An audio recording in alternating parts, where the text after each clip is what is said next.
Here, it's the athletes really hard too, because football players, baseball players, anybody who has to get in there with a repetitive kind of thing. And a lot of doctors, kids put out their shoulder or something, they get pain pills, and then all of a sudden, they become, they graduate from that and become addicted to heroin. So I think it's a huge message. Yeah, so we're working with Senator Murphy. He's got a plan, and we have Frank Jubaro, our youth officers, on his committee to help get us some funds for enforcement and more education. And there are some grants out there that just started that we're partnering with the National Council on Alcoholism and Substance Abuse. They're at 67 Glenida, beneath, it's the old market, so-called market, who's that building? Sage's building, downstairs from Sage's building.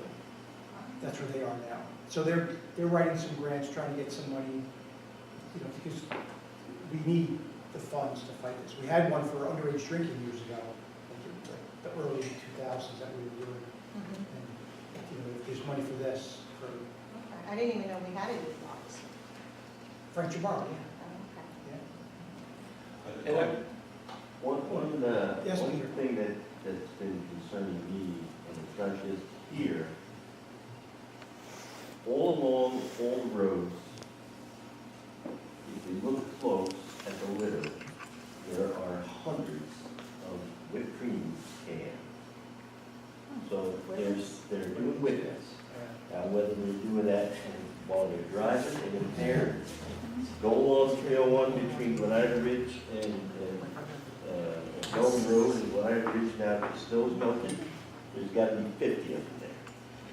They're all over. So they're doing it before school then, in Dunford? I don't know, but they're all over. Simpson Road, 22, every road you go down, you're going to find them all along the side of the road. That is epidemic around here, and I don't know. I've never seen an article in the paper on it. I've never seen any concern about from the medical or the mental health organizations about that addiction, but it's there. That inhalants is one of the things in DARE. There's hundreds of them out there. Yeah, that we address in DARE, but not, there's nobody out there saying, oh, we have to stop inhalants. Yeah, they're huffing. It's out there. Well, how All you do gotta they do is use a whipped cream can? Look it on, there's a YouTube video What's it out called? there to show you exactly what I they don't know why. do. So they pressure the air in, or whether the chemical causes the, It's nitrous oxide. Yeah, It's and flat, they're yeah. just- And it's, inhalant? they're doing Yeah. dozens of them a day, but it looks like the amount of trash that's out there. Really? Oh, all right. So if your kids are home or grandkids. So that's and why there's I'm a lot not of for whipped cream in the house. Yeah. Find out what they're doing, they're not even that many strawberries. I've been curious, when you monitor the road speed, how much information do you get in those units? Do they give you time of day when it's most active on the higher speeds, low speeds? Do you have any way to know that I need to be here at 4 o'clock? Yeah, culvert. the speed strips that we were using, that's old technology. It was before Windows. Those aren't functioning anymore. We have a radar unit that connects on a pole, and it does all that. It'll tell you the time of day, the speed. It tells you by the length of the signal how big, if it's a truck or not. Yeah, they're pretty accurate. Yeah, with 4 cars, you don't want to be there all day. But you know that between 3 and 4, I know there's somebody coming through here at 60 miles an hour, and it's on a regular basis. Well, what I found in this 1,000 years that I'm doing this, you don't actually need to put that out there. You know it's rush hour in the morning and rush hour in the afternoon. And the kids are going to drive, not that many of them, but you're going to have sporadic kids flying after school. And you know that from just the accidents that they have. They'll end up, racing each other after school. When I see one of those units, I slow down. I mean, really, it's a good. Good visual. Yeah. How about 52, like it's in the morning especially, not for nothing, it's a river going from the north to the south, which we can't help. But the speed which some of these people go through, and I know Al and I have been out watering the flowers early in the morning, we've had people literally, as we're going down the road pulling the trail, we're doing what, 25, 30, have people pass us on the right. Now, I know we can't do anything about it, whether you control 52 or who controls that? No, we can run radar on 52, especially, it's pretty good right there in the straightaway through town. You know, I remember sitting right here by the firehouse. Right by the I was- trees, spot, yeah. Yeah. And, you know, they were mentioning your road, you complained about your road for as long as I can remember. They do, they fly the It's a shortcut. Yeah, It's a fast shortcut. yeah. Speaking of shortcuts, my road, the trucks are, and my road is posted. How are they getting through My that? road is posted, no commercial traffic on Fowler Avenue, both ends, and the trucks go up and down there all day long. How are they fitting the tractor trailers? And they're able to navigate through? Well, they don't want, if they're going out 301, they don't want to make the turn by the courthouse, so they make the turn here and go down. I guess it's easier than on the, Yeah. yeah. And it's been posted, no commercial traffic for 20 years, you know, unless you make it a listen You know, All right. all day. They're like, let the highway department well, nobody stops at the stop sign. I'd like to let people know that this year we were working through Kenny and the new chief on cleaning up down in Carmel, or down in Mahopac. And we're responsible for 6N, 301 during the winter, and Route 6. That's the county you're talking about. County. And the county, the parking in Mahopac is part of that, believe it or not. We tried to resist it, but it goes curb to curb, and that parking area becomes so problematic for us that over the years, we would come after a storm, and it'd be 4 hours overtime, and everyone's tired, and this winter, it was just way too long to keep coming back to clean. So with some conversation, I want to thank you, because the officers would show up, would call ahead and say, listen, we're gonna be there in about 40 minutes or so. That gave them time to move out the cars, and it took us 10 minutes to do that job on our normal shift. So there was no 4 hours of overtime for 6 guys that come in after a storm to clean this up. The optimum would be to post that and not have them be there when it snows, so we could just go through as your route. The only thing I see is the residents above. You know, there are people living upstairs, but they were able to move them, and we sweep right in with 2 passes. And usually on an average storm, if we were able to do it once during the storm, it's down to the level where the store owners can live with it. But thank you. It's worked well for us. So. Very nice.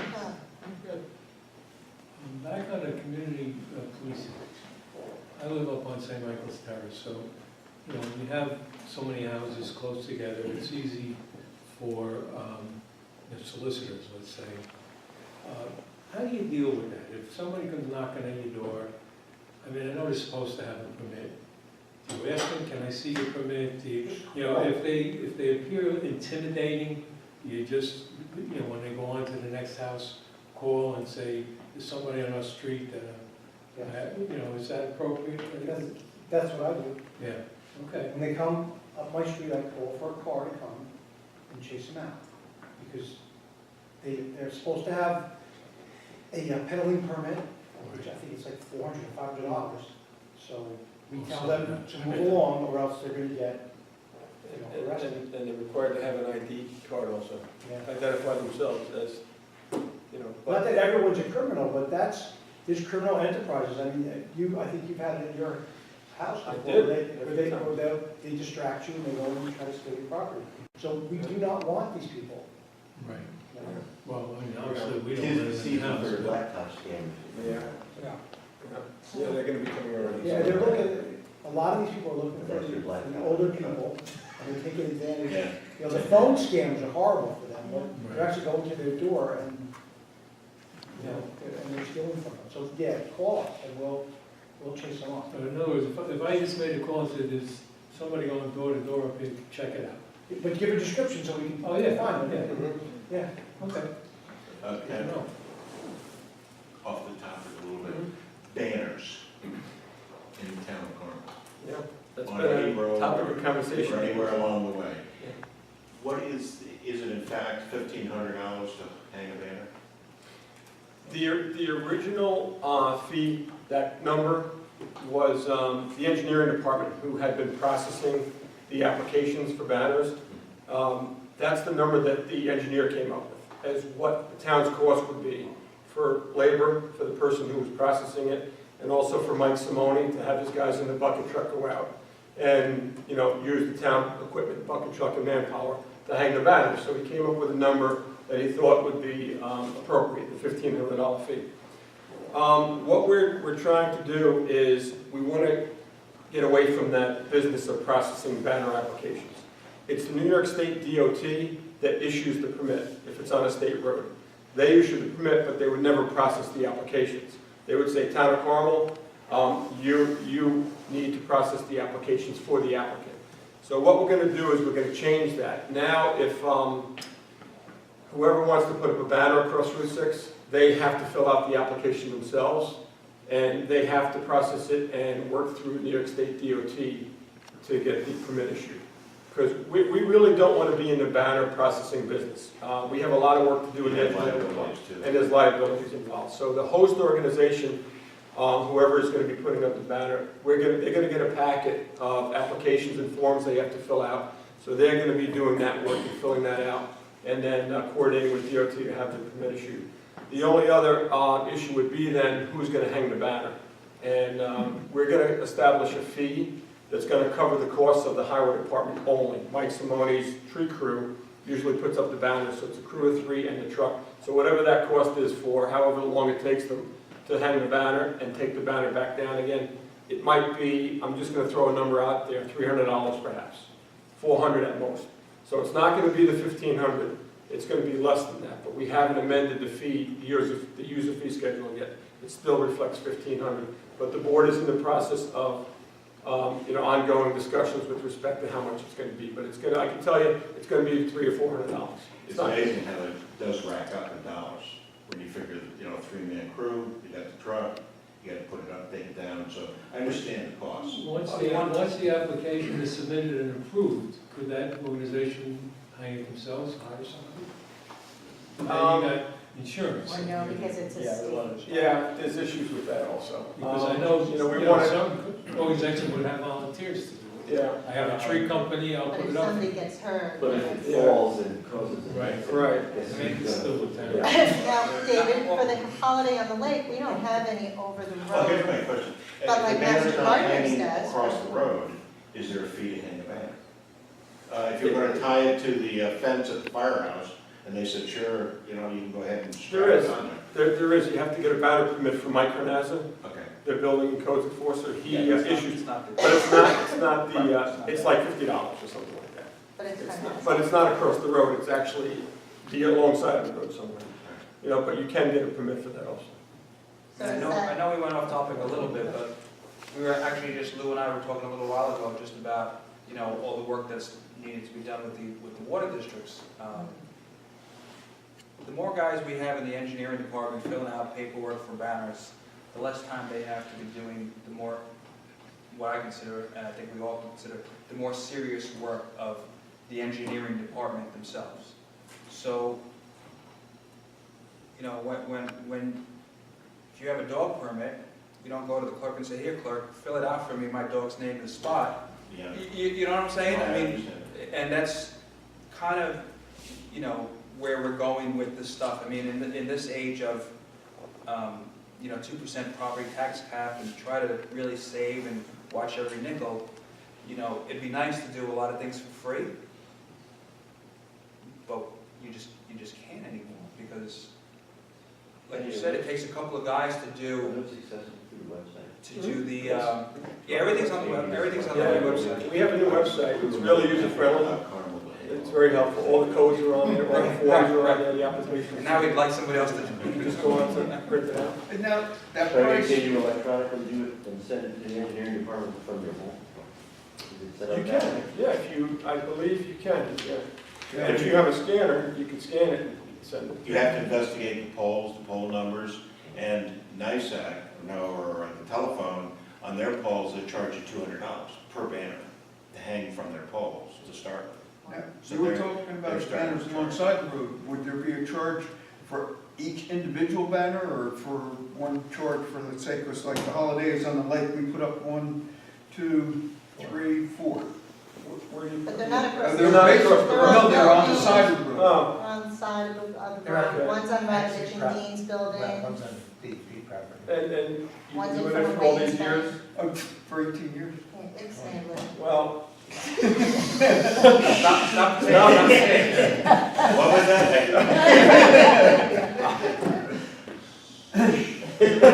Let's get back to the chief. can I just mention one thing before the chief, you go back to the chief?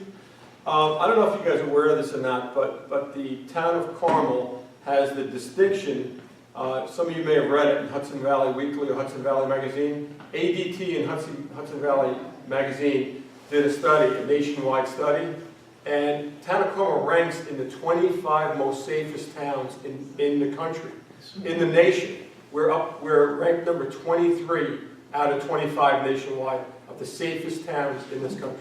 Yeah. That's unbelievable.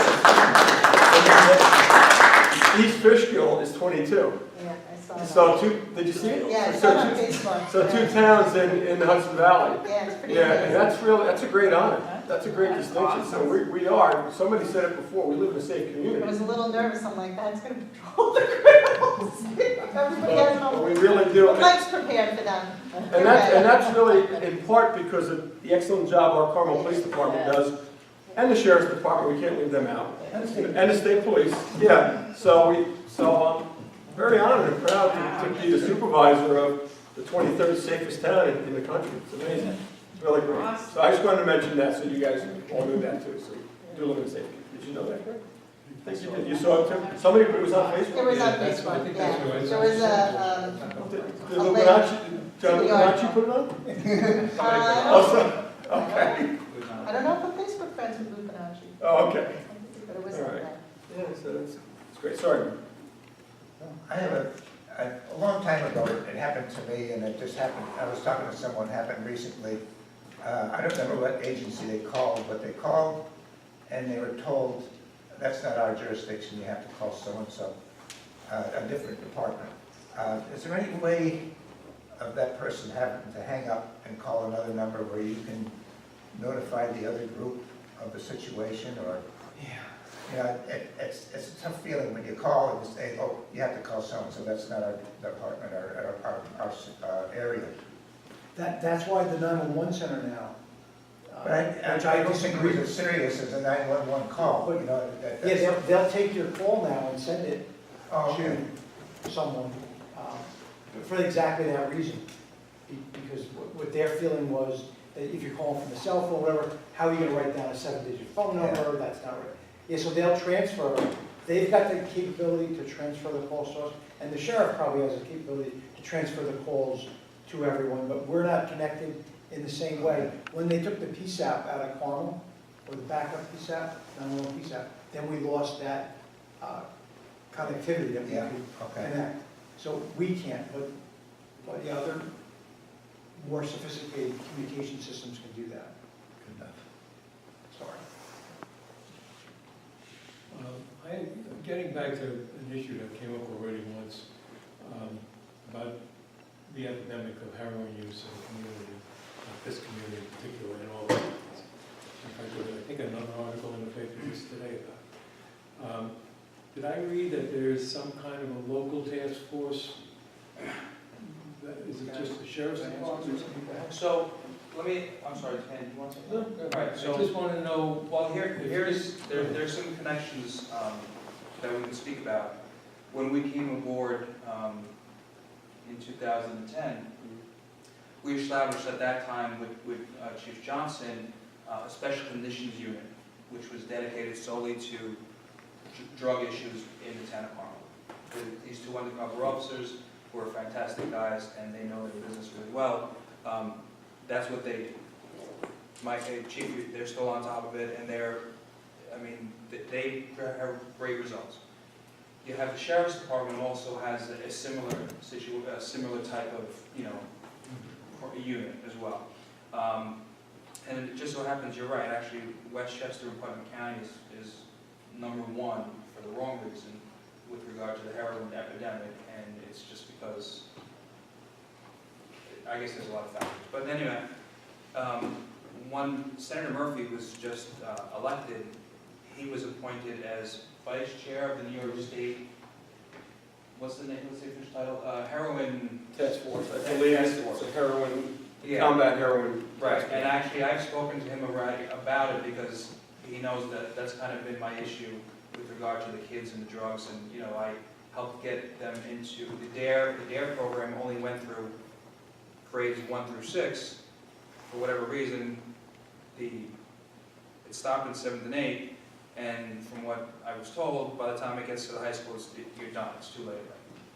So that's something that we're working on as well, and we've started that, and I'm glad to hear that Carmel is doing that. And I've actually spoken to Joe Charbonneau and to Bill when he was on the school board and said, you know, let the superintendent reach out to us. I'd love to speak to him and meet and see if we can do something similar, but whatever, it didn't manifest.